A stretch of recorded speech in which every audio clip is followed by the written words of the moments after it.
سے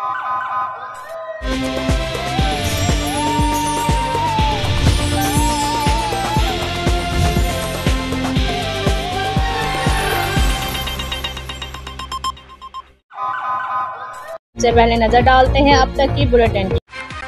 غذائیت سے بھرپور اشیاء کی فراہمی کے لیے فوڈ سیفٹی ٹیمیں ہمہ وقت کوشاں کی، ہوٹلز کو جرمانے، شہر کے داخلی راستوں پر ناکہ بندی، 76 لیٹر دودھ تعریف۔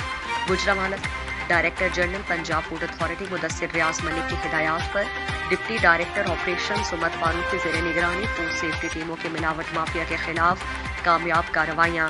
ٹیموں نے سیالکوٹ روڈ اور جی ٹی روڈ پر ہوٹلز پر چھاپے مارے۔ چیکنگ کے دوران معمولی نقائص پر 14 ہوٹلز کو اصلاحی نوٹسز جاری کیے۔ باورچی خانے میں کیڑے مکوڑوں کے فضلات، صفائی کے انتہائی ناقص انتظامات اور ملازمین کا بغیر میڈیکل کام کرنے پر 3 ہوٹلز کو جرمانے عائد کیے۔ D G Punjab food authority کی سخت ہدایات کے پیش نظر عوام الناس تک معیاری دودھ کی فراہمی کو یقینی بنانے کے لیے ڈپٹی ڈائریکٹر آپریشنز کی سربراہی میں ڈیری سیفٹی ٹیم نے کوٹ اسحاق میں الصبح ناکہ بندی کی۔ ٹیموں نے سخت ناکہ بندی کر کے شہر میں دودھ سپلائی کرنے والی دودھ بردار گاڑیوں کی چیکنگ کی۔